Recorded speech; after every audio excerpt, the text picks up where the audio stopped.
Hello, everyone. Hi, guys. Welcome. And I'm Nick Bailey.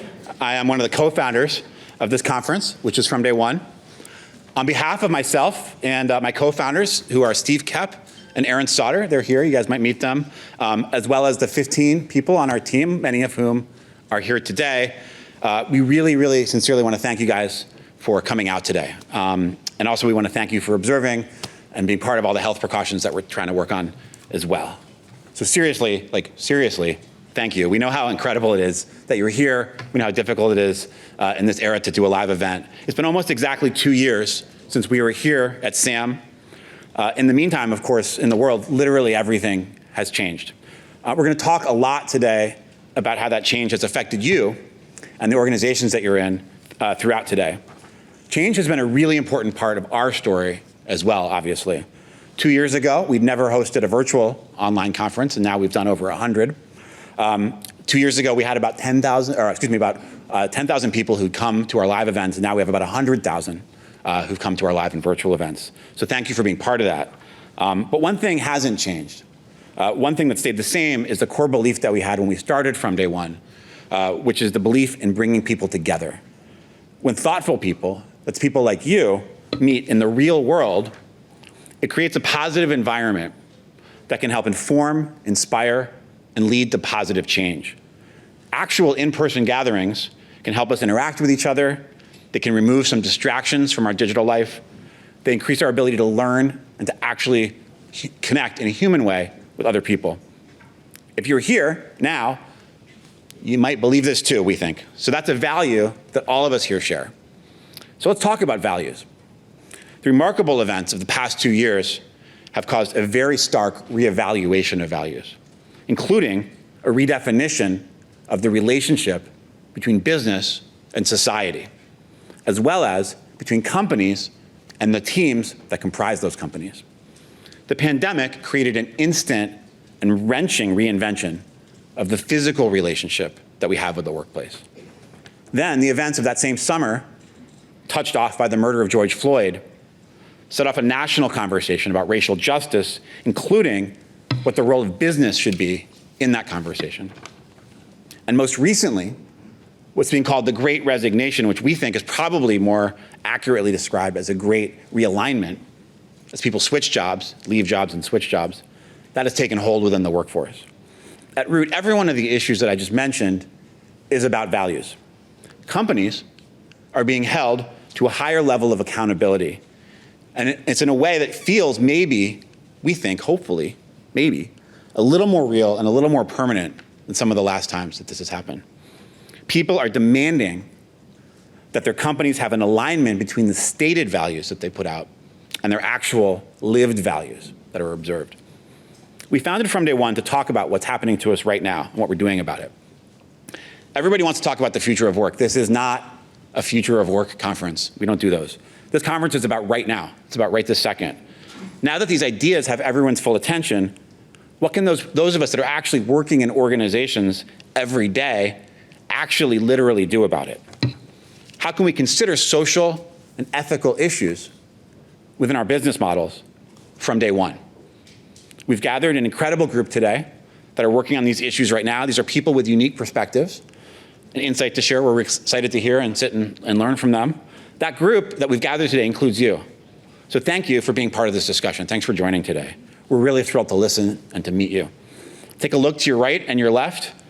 Everyone's got a mask on, but the people around you today are here because they're looking for ideas, inspiration, they're looking for practical advice, they're looking to meet people like you. So say hi, while, of course, maintaining the socially correct amount of distance. Everyone, welcome back to From Day One. And thank you so much to our sponsors, without whom this day would not be possible.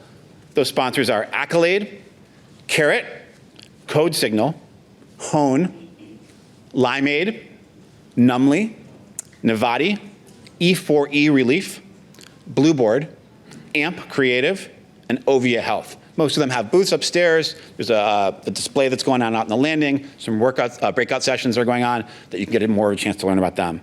And with all of that out of the way, I want to introduce our first Fireside Chat that's going to kick off today.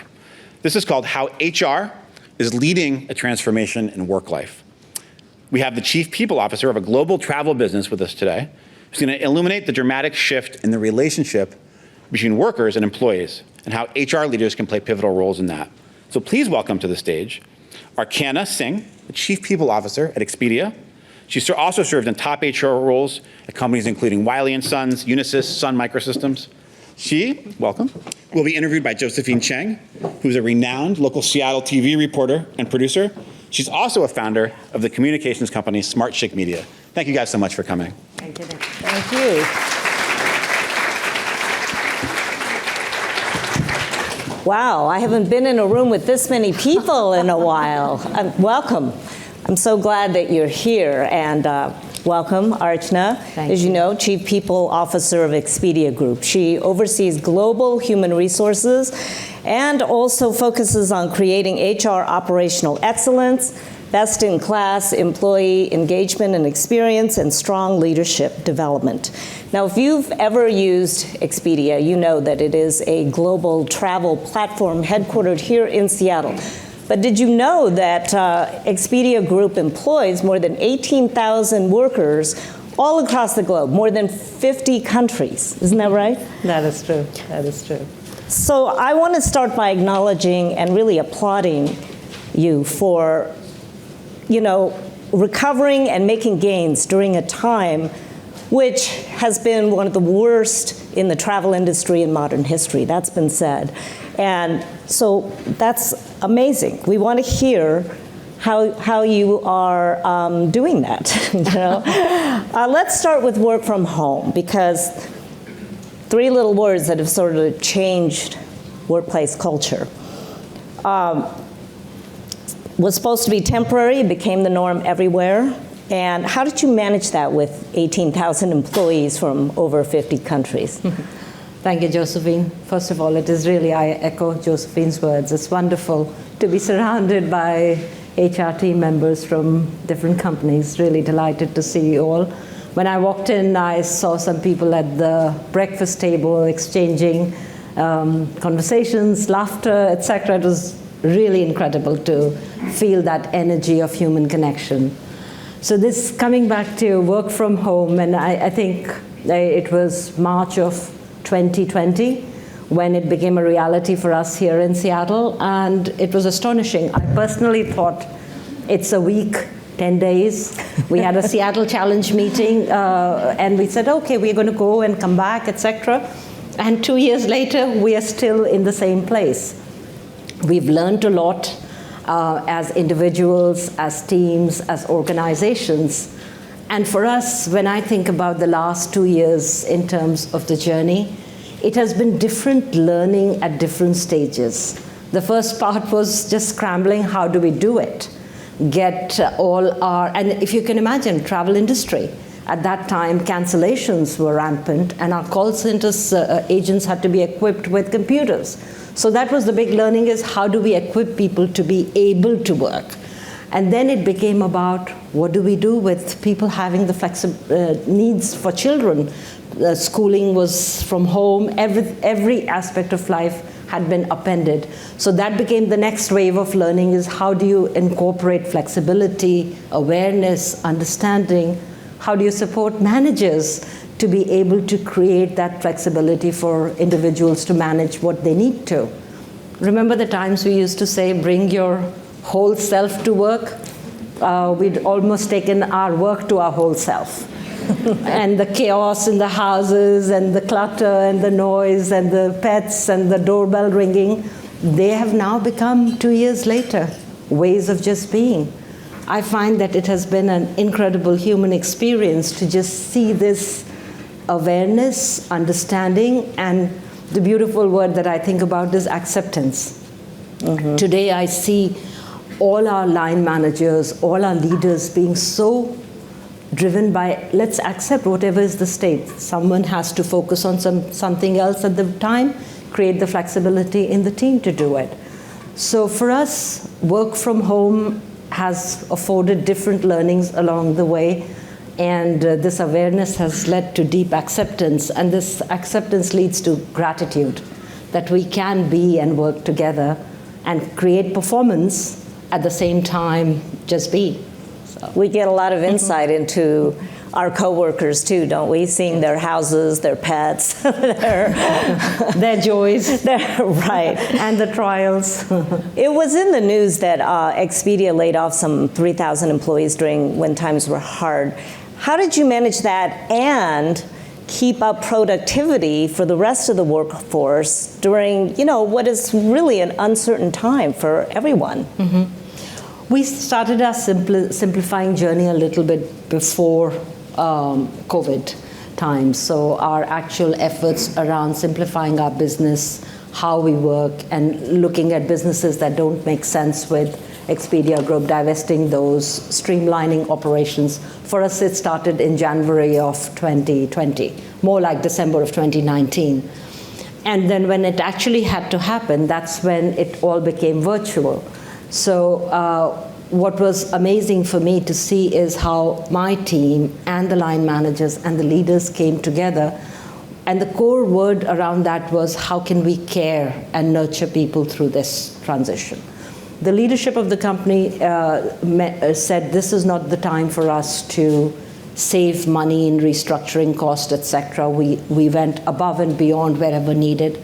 And we created caretaking approach on every one of those transitions. I have been deeply grateful to receive many, many emails from transitioning employees around their last mile experience through this journey. And it was all, I guess, orchestrated brilliantly by people team members. As the pandemic moved around the globe and different hotspots moved from country to country, that impacted you. For example, when the situation became almost dire in India, how did you pivot and shift the workload to other parts of the world? Mm-hmm. Josephine mentioned that it's, you book a transaction on Expedia and you don't realize there's 18,000 people spread across 50 countries. And it's really true that the ebbs and flows of the pandemic have been different across different nations. So the India strife was amongst the most acute, and when that happened, 25% of our engineering capacity is in India, and that's when all our other offices, whether it was UK or US offices, etc., they stepped up to say, we'll take the workload, we will do what is needed. And everyone did an outreach. Almost, I would say, 100% of the managers outside of India did an outreach to people in India to say, do what you need to do to take care of your families and take care of yourself. And for almost about 2.5 months, we kind of created that support mechanism wherein if one part is not well, another part lifts up to support that part. So you are, as an enterprise, you're still working towards performance, but you have the resilience of the power of the team. So it's another team's picked up, and it became almost seamless. And within the India team, I would share one or two small examples that brings home to how much we listened to what's the voice of the employee at a local level to be able to respond. So one of the things was, like, we are not in the business. HR is not trained to be the nurse. We don't know oxygen tank masks and tank distribution, etc. One of my team members brought together a multifunctional team to say, if we had to do something like that, how would we do it? And within 24 hours, the team came up with options on this is what we can do, this is what we can't, and created such approachable ways for us to tackle that problem. Facilities team, communications team, securities team, IT team, HR team, everyone came together, and the leaders to solve that. So I was deeply touched by the amount of our ability to respond to what employees were asking for and to be able to meet them there. There were team members who asked their parents who are doctors to say, can you create time for employees to just listen to the voice of reason and voice of medicine? So our talent acquisition team stepped in to say, we can schedule these 15-minute calls. And instead of one person, the people invited their family members to join the call, including some live-in servants to join the call. And what it happened was creating that sense of awareness, and you're part of a system, and people ask their fathers for this kind of a time. And the fathers ask their friends for this kind of a time. So the human spirit, the way it rose to tackle problems both locally and across the organization was something truly humbling and enriching experience. That's great, because everybody wanted information during that period, and not just for themselves, but for their families, because let's face it, you're part of this large ecosystem, Yes. right? And that helps with things like vaccination, it helps with things like mask wearing. It also happened not only in India, but in the Philippines, right, where a lot of customer service for Expedia Group was based, and then when the Philippines became the hotspot, it happened again, right? Yes, I think that this is the trend that we've seen, that there are rises and falls, whether it's weather-related or whether it's COVID-related. It's like the power is in the team and how the other locations can step up. So this has also created a responsibility for us to streamline and simplify our underpinning processes. So every country does not decide its own process, but we kind of think, if it's simple, can it be done in a different time zone? Can it be done? So that's how we are kind of using this time to be a learning time for us in how to shape the future in a much more simple way, in a much more easily understood and easily done way, much more automated way, to create that kind of space to be responsive and not just have to scramble all the time. We experienced scrambling quite a bit in spring of 2020. Nick mentioned the great resignation, or as he calls it, the great realignment. No doubt it impacted Expedia Group as well as, just about every company in every industry. What did you experience and how did you respond? 2021 was a year for us wherein we did almost 30% of our recruitment from outside. So almost 30%? Yes. Wow. So on our employee population of 18,000, that's a very big number. And Nick mentioned two words. It's the great resignation, the great realignment. I think of it as the great rotation and the great attraction. So we are in the business of creating experiences for the traveler. As a traveler company, imagine the possibilities we afford to people to come and kind of create this experience, participate in our engineering or in our product or in our customer operations and customer services or in people, team, and talent acquisition. So I singularly think of this as a moment of great rotation and great attraction. Ability to attract people to our mission and purpose. And if you think about our own listening surveys, whether it's Homo or what employees tell us, it's our mission and purpose is the one that galvanizes us. Travel is about bridging divides, creating connections, broadening horizons, and this purpose attracts people to it. So I'm encouraging us to think about this as a possibility of great rotation, attract the people who want to be here, and think about it as an attraction mode. At the same time, making sure that we do everything in our power. We are rebranding our employee value proposition and how we go to market and connect it to our traveler brand. We are positioning ourselves as a traveler company, which gives us that it is all about the traveler. And what it means for me and my team is it is all about the employee. And the people team member is also an employee. So how do we kind of bring more human-centered design at work and in a way that it becomes a meaningful experience and a personalized experience?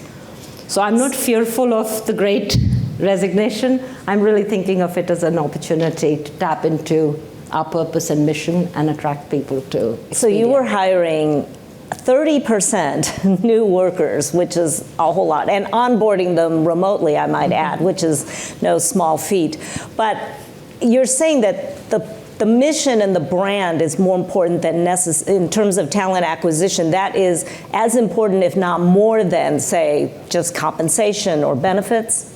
Yes, I mean, compensation and benefits and all these things have to be hygiene level. People would want more for themselves, for their families. One of my team members says one of the oxymoron questions that we in HR ask in all surveys is, are you satisfied with your compensation?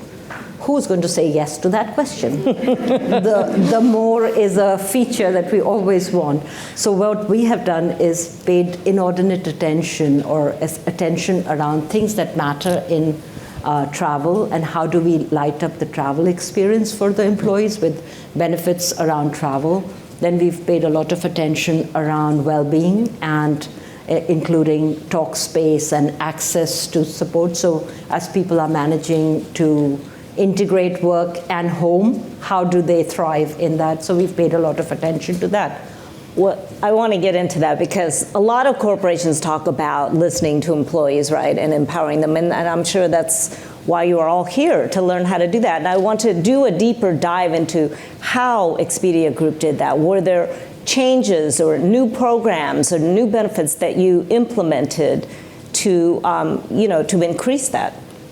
Yes, so we formal listening tools for us include Humu. For those of you who are familiar, it's a nudge-based listening strategy that a lot of technology companies adopt. And it's essentially inspiring you to act on something, every individual.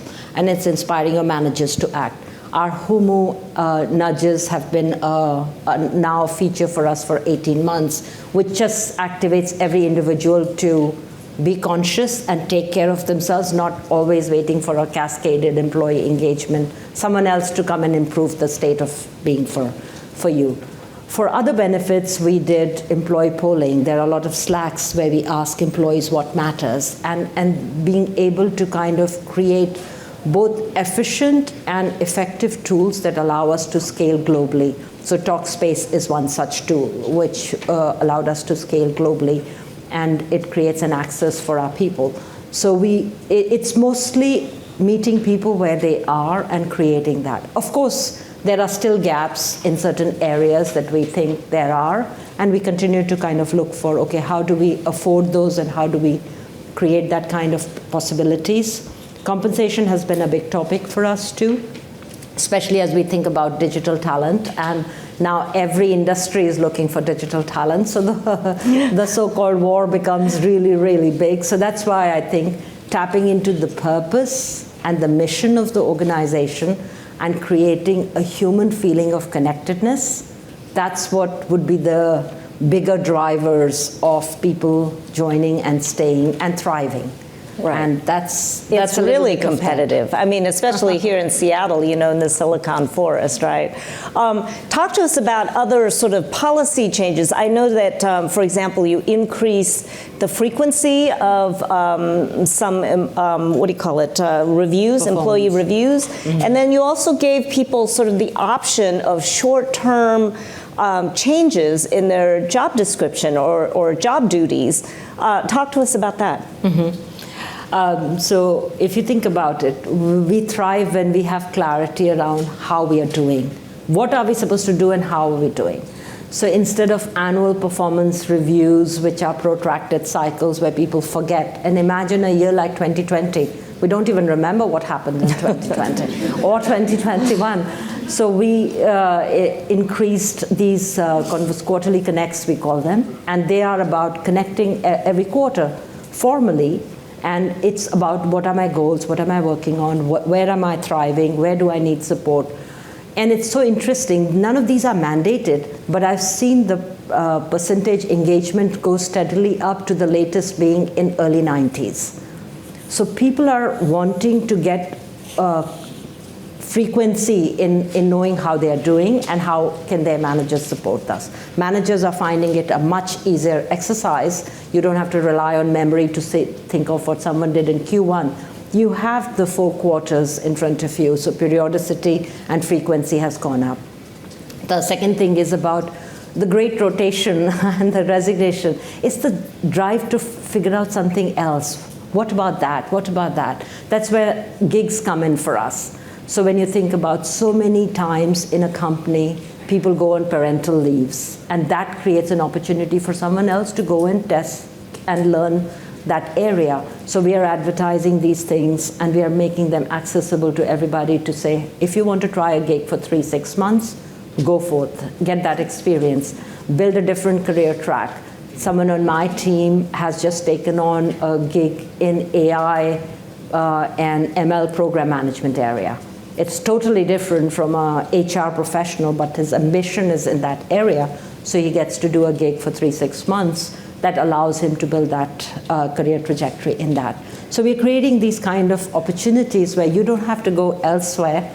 You can stay within Expedia and get a different experience in another area. And how have the managers or middle management accepted that? Because if you tell an employee, yes, you can go explore AI when you should be in HR, how would that manager receive that, that change? Because that's a loss of a valuable employee potentially, even if it's short term. Yes, so you have to acknowledge that you are investing in someone's learning.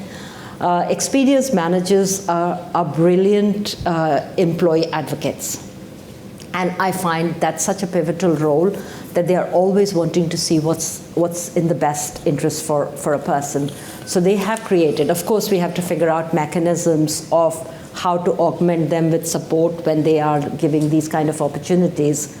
And also at an employee level, these are opportunities that you avail maybe once in 2 years. Every 6 months, you're not going to go on a gig. These are conscious choices you have to make to build your career in that trajectory. So we see that there's some more work to be done around policy clarification and budgeting and so on.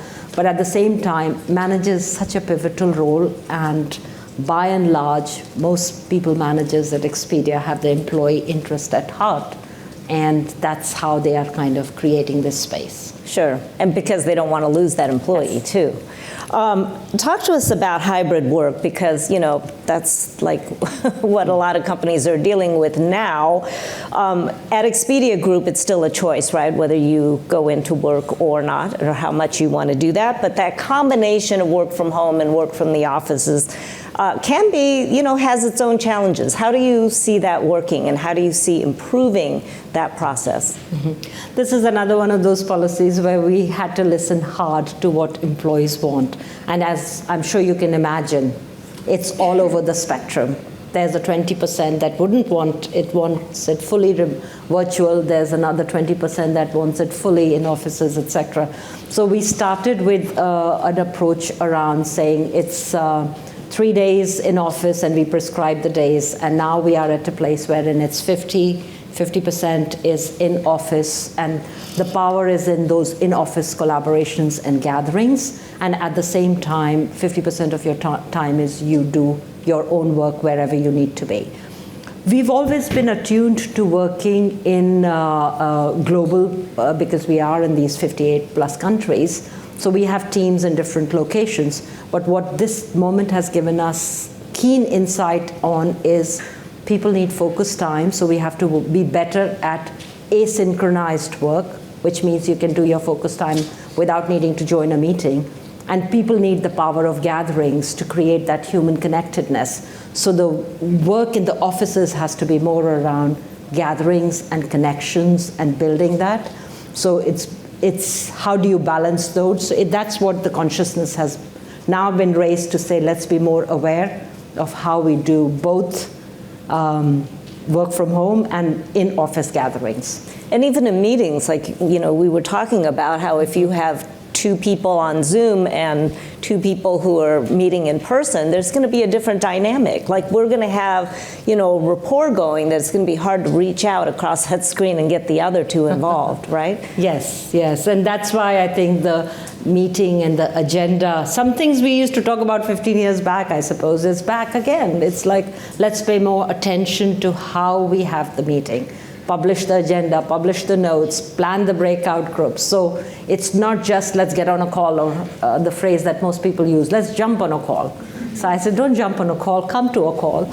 But we have to pay a little bit more attention to how we plan these kind of things. And I feel that this time has given us more consciousness and more awareness. And with that, we can be a better, more human-centered society, and more, I guess, accepting individuals.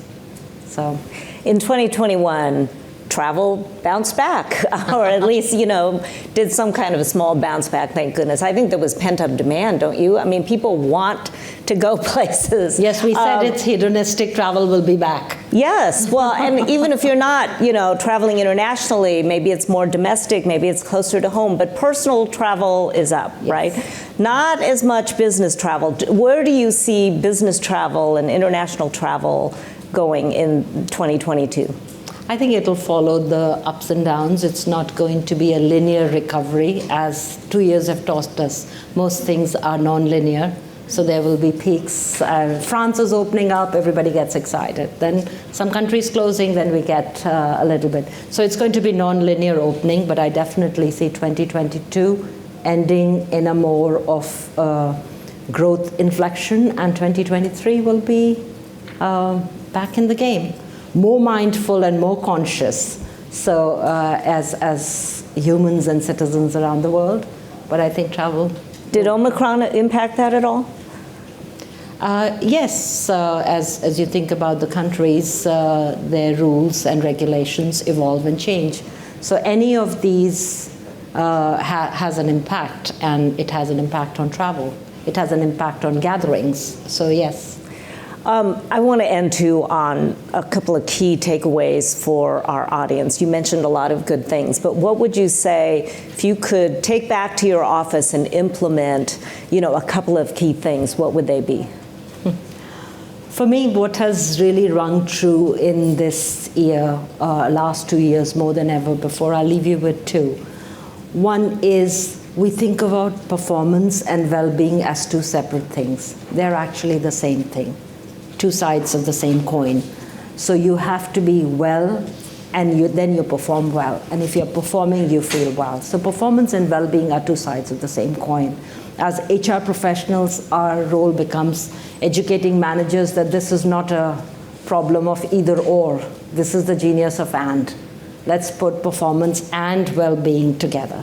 So, and create that kind of sustainable human performance. That's one. The second one is dysfunction.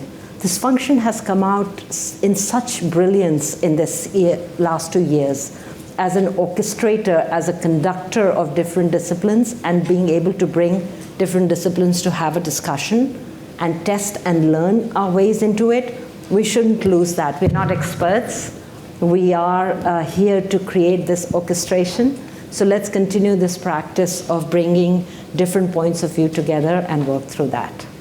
And I have the flag of end of the session. Yes, I want to thank you, Archana, for sharing such really great nuggets. And I encourage all of you in your journey in this. And I think you're right that the function and role of HR is really changing and evolving. And I think that the pandemic has only spurred that on. Thank you so much, Archana. Thank you. Thank you.